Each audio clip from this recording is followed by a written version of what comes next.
अब मैं सिद्धार्थ के पास आती हूँ कि सिद्धार्थ, जो सारे फैक्ट्स हैं कि आज भी हमारी जो पर कैपिटा इनकम है बहुत ही अबिस्मल है, लोग भुखमरी के शिकार हैं, मोदी जी खुद 80 करोड़ लोगों को राशन देते हैं, लेकिन अर्नब गोस्वामी को हमारा देश एक डेवलप्ड नेशन लगता है।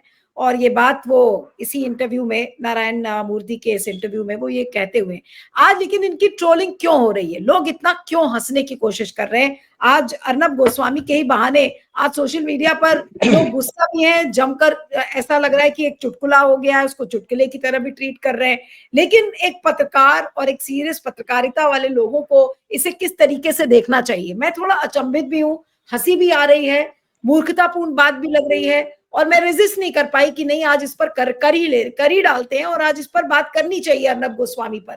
क्या कहेंगे अर्नब गोस्वामी की इस क्लिप पर? काफी वायरल है और कितनी हजारों लोग तो उसको उसको उस पर पोस्ट कर चुके हैं। जी, आपने मुझे अर्नब गोस्वामी के ऊपर बोलने के लिए बुला के एक धर्म संकट में डाल दिया है। एक तो वो मेरे पुराने अच्छे दोस्त हैं और दूसरा उनके तथाकथित गोदी मीडिया चैनल पे दर्जनों बार मैं गया भी हूँ, जाता भी हूँ। तो पता नहीं आज जो मैं आपने बुलवा लिया उसके बाद में जो बोलूंगा उसके बाद शायद उस चैनल पर मुझे बुलाना बंद कर दिया जाएगा। तो खैर वो जो भी है, लेकिन आपने बुला लिया है। तो अब होता यह है कि महाभारत में जो संजय होता है या क्रिकेट में जो कमेंट्री देने वाला होता है, उसका काम होता है जो है उसको बताना। अगर विराट कोहली 0 पे आउट हुआ है तो हम नहीं बोल सकते कि उसने सेंचुरी मारा है। कमेंटेटर का काम होता है कि जो हुआ है उसको सच को बताना। अब आपने हमें धर्म संकट में डाल दिया है तो हम उसको झेलेंगे। तो सबसे पहले तो अर्नब गोस्वामी ने जब ये इस चैनल पर जो आप दिखा रहे हैं उस पर जब तुलना की तो उन्होंने लंदन की तुलना बैंगलोर और मुंबई से की।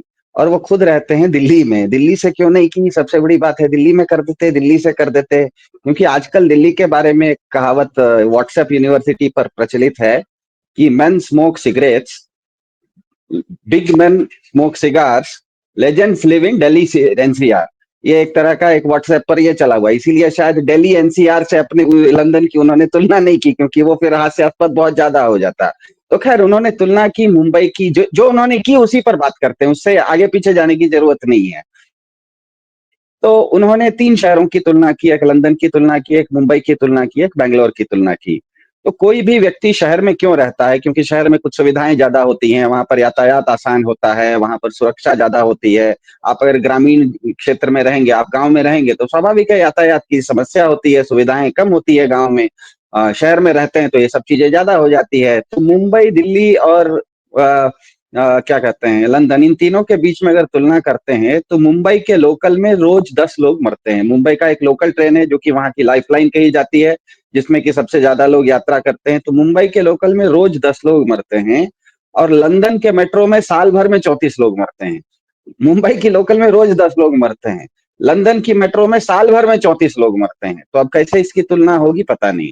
बैंगलोर की सड़कों पे 60 दिन में 120 लोग मरते हैं और लंदन की सड़कों पे 365 दिन में 110 लोग मरते हैं। मैं खुद बैंगलोर में रहता हूं, मेरे पास 4 व्हीलर भी है, 2 व्हीलर भी है।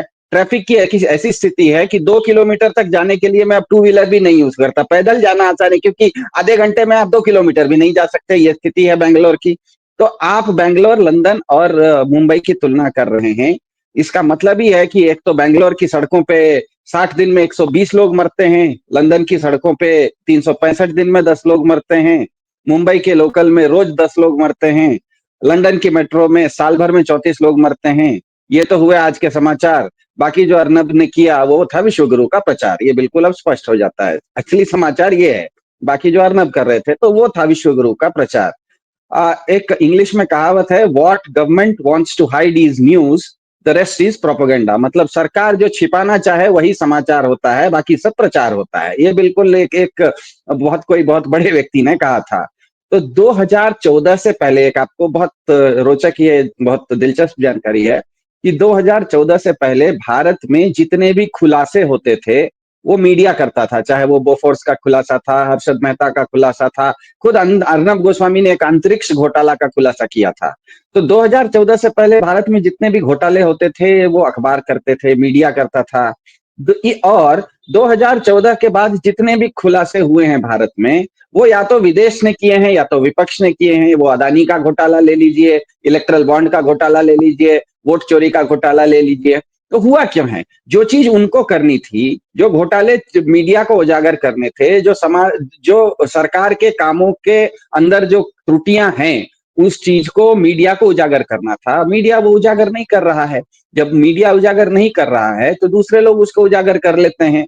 तो इसीलिए हो ये गया है कि ये डेटा बताता है कि 2023 से पहले भारत में करीब करीब 70% लोग अपने न्यूज के लिए, समाचारों के लिए इस मेन स्ट्रीम मीडिया, गोदी मीडिया पर निर्भर थे। लेकिन आज 2025 में सिर्फ 2 साल के अंदर 73% लोग, भारत के लोग 73% लोग गोदी मीडिया से अपना न्यूज कंज्यूम नहीं करते हैं। वो चाहे गोदी मीडिया का मतलब मेन स्ट्रीम टीवी चैनल हो या मेन स्ट्रीम अखबार हो, ये सारे लोग न्यूज कंज्यूम करते हैं ऑल्टरनेटिव मीडिया पर, आपके जैसे चैनल पर, आपके जैसे जर्नलिस्ट को देखते हैं, ट्विटर पर जाते हैं, ध्रुव राठी जैसे लोगों से करते हैं, पॉडकास्टर्स को देखते हैं।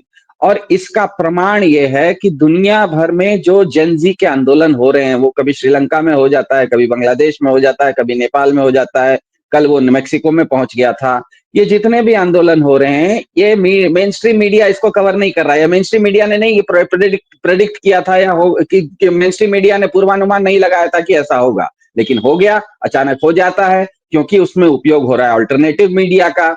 तो अल्टरनेटिव मीडिया आज इतना ज्यादा पावरफुल इसीलिए हो गया है क्योंकि मेन स्ट्रीम मीडिया, जिसका काम था सरकार की कामों में जो कमियां हैं उसको उजागर करना, what government wants to hide, जो सरकार छुपा रही है उसको समाचार बनाना, वो खुद सरकार का प्रचार बन गए। जिस तरह से देशपांडे जी ने कहा, वो भोंपू बन गए हैं। तो आप एक उदाहरण के लिए मैं आपको बताता हूँ, बिहार के अभी हाल फिलहाल में चुनाव हुए, चुनाव होने के बाद बहुत कुछ उस पर क्या कहते हैं, डाटा पर खेल हुआ, ये जीत गया, फलाना जीत गया, फलाना हार गया। किसी एक मेन स्ट्रीम चैनल ने यह बताया क्या कि बिहार ने कंसिस्टेंटली, पिछले चुनाव हो या इस चुनाव हो, 2020 हो या 2025 हो, एक चीज बिहार के वोटिंग में कंसिस्टेंट है, इन्होंने चाहे एसआईआर करके महिलाओं का वोट काटा हो, चाहे 10,000 देके ज्यादा महिलाओं से वोट करवाया हो, सारे सर्कस करने के बाद, सारे तंत्र करने के बाद जो चुनाव हुए और जिसमें 5 करोड़ के आसपास लोगों ने वोट डाले, वो 2020 और 2025 में एक चीज कंसिस्टेंट आ रही है कि 2020 में भी बिहार की 70% जनता ने राष्ट्रीय दलों को वोट नहीं किया था, क्षेत्रीय दलों को वोट किया था। और 2025 के चुनाव में भी बिहार में 7 में से 10 लोगों ने राष्ट्रीय दलों को वोट नहीं किया, वोट किया क्षेत्रीय दल को। अब वो स्थानीय नेता, उन्होंने 7 में से 10 लोगों ने जो चुना, उसमें स्थानीय नेता में उसको जो सबसे सक्षम लगा उसको चुन लिया। लेकिन ये कंसिस्टेंट है, ये डेटा आपको, ये जो समाचार है ये सत्य है, ये तो डेटा बता रहा है। ये आपको किस चैनल पर बताया जा रहा है? किसी मेन स्ट्रीम मीडिया पर नहीं दिखाया जा रहा है, उसमें तो दिखाया जा रहा है कि भाजपा जीत गई, भाजपा गमछा लहरा रही है। तो इस तरह की जब काम करेंगे आप, जब सच्चाई। मुझे बताइए, इस समय प्रधानमंत्री मोदी की जो एक तरीके की जो साख थी, खोई हुई थी, अब ऐसा लग रहा है कि बिहार चुनाव के बाद उस साख को लोग वो बटोरने में लगे हुए हैं जो खो गई थी, कि भाई देखिए हमने बिहार का इतना इंपॉर्टेंट चुनाव जीत लिया। अब ऐसे में अर्नब गोस्वामी का इस बात का कहना अपने आप में, और ये पूरा गोदी मीडिया ने इसको रिपोर्ट किया है और बाकायदा सोशल मीडिया पर इसका जिक्र जिस तरीके से हो रहा है, इस पर क्या कहेंगे कि उनकी मंशा क्या थी? क्या वो सारे मोदी की भक्ति के रिकॉर्ड तोड़ रहे हैं, या मोदी के चरण चुम्बन का रिकॉर्ड अब तोड़ रहे हैं? कि अब ये बात तो मोदी जी ने भी नहीं कही होगी जो अर्नब गोस्वामी ने कह डाली। देखिए, यहाँ पर मेरा थोड़ा सा मतलब विचार में भिन्नता है। ये मोदी भक्ति नहीं है। मोदी के स्थान पर कल कोई दूसरे आएंगे तो भी ये भक्ति जारी रहेगी। ये भक्ति मोदी की नहीं है, ये भक्ति उस पाखंड की है। दुनिया में अगर पाखंड एक ऐसी चीज होती है जिसमें कि आप होते कुछ और हैं और दिखाते अपने आप को कुछ और हैं, जिसे इंग्लिश में हिपोक्रेसी कहा जाता है। जैसे ही पाखंड एस्टेब्लिश हो जाता है, पाखंड जस्टिफाइड हो जाता है, पाखंड को मान्यता मिल जाती है, जितने भी समाज में पाखंडी हैं वो उसके साथ आ जाते हैं। और भाजपा के साथ हमें पता है कि उसका जो काम है उसमें पाखंड ही सबसे ज्यादा है, क्योंकि एक छोटा सा नियम है, बहुत छोटा सा नियम है, सब लोग इस चीज को जानते हैं कि किसी भी चीज पर आपको निष्कर्ष पर अगर पहुंचना है, if you want to arrive at a conclusion, तो उसमें आपको विचार करना पड़ेगा, विचार से ही आप किसी निष्कर्ष पर पहुंच सकते हैं। लेकिन पिछले 10 साल से भारत में भाजपा ने एक ऐसा भाजपा इकोसिस्टम ऐसा काम करती है कि वो आपसे जबरदस्ती निष्कर्ष निकलवाती है प्रचार से। निष्कर्ष आदमी खुद निकालता है विचार से, लेकिन भाजपा आपसे निष्कर्ष निकलवा रही है प्रचार से। इसका मैं एक छोटा सा उदाहरण दे देता हूं। मेरा बेटा जब बहुत छोटा था, 4-5 साल का था, तो वो क्रिकेट देखता था। एक दिन उसने पूछा कि पापा, यहाँ पर हमारे घर के ऊपर तो बारिश नहीं हो रही है, लेकिन दिल्ली में मैच हो रहा है, वहां पर बारिश हो रही है, आसमान तो एक ही है, तो फिर बारिश यहाँ क्यों नहीं हो रही है, वहां क्यों हो रही है? अब उसको मुझे समझाना पड़ा कि बारिश क्यों होती है, आसमान एक है होते हुए भी बादल अलग है। मतलब यहाँ विचार की बात है। आज वो लड़का बड़ा हो गया है और आईआईटी में पढ़ाई कर रहा है। तो मेरे कहने का मतलब यह है कि आप जब सवालों को, लोग जब सवाल करते हैं, स्वतंत्र चिंतन करते हैं, तब आप निष्कर्ष पर जब पहुंचते हैं, वो निष्कर्ष विचार से होता है। पिछले 10 साल से जिस तरह से देशपांडे जी ने कहा, पूरा का पूरा गोदी मीडिया व्यवस्था का, तंत्र का भोंपू बन गया है। वो इतना प्रचार कर रहा है कि लोगों को विचार करने की फुर्सत नहीं दे रहा है। वो रेडीमेड आपको विचार देना शुरू किया है। पहले विचार निष्कर्ष पर पहुंचता था व्यक्ति विचार से, अब निष्कर्ष पर जबरदस्ती पहुंचवाया जा रहा है प्रचार से। तो ये जब निष्कर्ष से जबरदस्ती पहुंचाया जा रहा है, तो ये एक आदत है, ये एक पाखंड है। इसमें गलतफहमी में बिल्कुल नहीं रहिए कि इसका कोई मोदी से लेना देना है। ये पूरा इकोसिस्टम, मोदी हो या कल कोई दूसरे भी हो, ये वही काम करेंगे। आप इसका अगर सैंपल देखना चाहते हैं तो सोशल मीडिया पर चले जाइए। योगी जी के बारे में मोदी जी से ज्यादा क्या कहते हैं, बड़ी बड़ी बखान करने वाली बातें काफी बार होती है। मतलब ये लोग पहले से तैयार हैं कि उसके बाद होगा, तो कल को अगर जरूरत पड़े तो हमें किसको सपोर्ट करना है। तो ये एक समस्या सबसे बड़ी ये हो गई है इस देश में। और यही समस्या है मूल रूप से कि कमेंटेटर, मतलब संजय अगर झूठ बोलना शुरू करे, कमेंटेटर अगर कहना शुरू करे कि विराट कोहली असल में तो मैच में 0 पर आउट हो गया, लेकिन आप कहने लगे कि सेंचुरी बनाया है, तो लाखों लोग जो पीछे कमेंट्री सुन रहे हैं, वो इस गलतफहमी में चले जाएंगे कि विराट कोहली तो सेंचुरी बनाया, जबकि असल में तो वो पेविलियन लौट चुका है।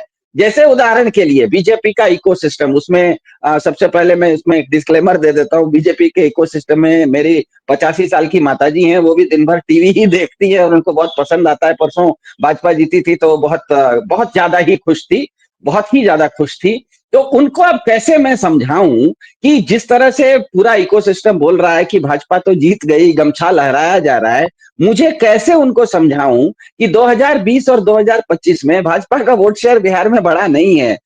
सिर्फ भाजपा का नहीं, राष्ट्रीय दल, बिहार कभी भी राष्ट्रीय दलों को वोट ही नहीं करता है। 2020 में भी 10 में से 7 बिहारियों ने राष्ट्रीय दलों को वोट नहीं किया, इस बार भी नहीं किया। तो ये जो कंसिस्टेंटली बिहार की जनता कुछ और बोल रही है, आप उसको कुछ दूसरा दिखा रहे हैं। इसके कारण डर ये लग रहा है कि आने वाले समय में, क्योंकि साइंस का युग आया हुआ है, साइंस के युग में, साइंस में तो 2 + 2 4 ही होता है। चांद पर भी जाएंगे तो न तो 3.25 होगा, न तो 4.25 होगा। ऐसे में आप अगर इस देश की एक बहुत बड़ी जनता अगर किसी गलत फहमी में जीना शुरू करे, तो बहुत बड़ी समस्या ये हो जाएगी कि सच में दुनिया कहीं और चली जाएगी, आप कहीं 17वीं सदी में रह जाएंगे। तो भारत का गोदी मीडिया और तंत्र दोनों ने मिलकर पिछले 1 दशक से इस देश में जो मूर्खता का बवंडर खड़ा करके रखा है, जिसे अवलांच ऑफ स्टुपिडिटी कहा जाता है, मेरे ख्याल से इसके कारण हमारे अगली बहुत सारी पीढ़ियों को इसका हर्जाना चुकाना पड़ेगा। क्योंकि बाकी दुनिया इस तरह के अवलांच ऑफ स्टुपिडिटी में नहीं फंसी हुई है, वो अपना काम करके आगे बढ़ रही है, वो अपना काम करके आगे बढ़ रही है।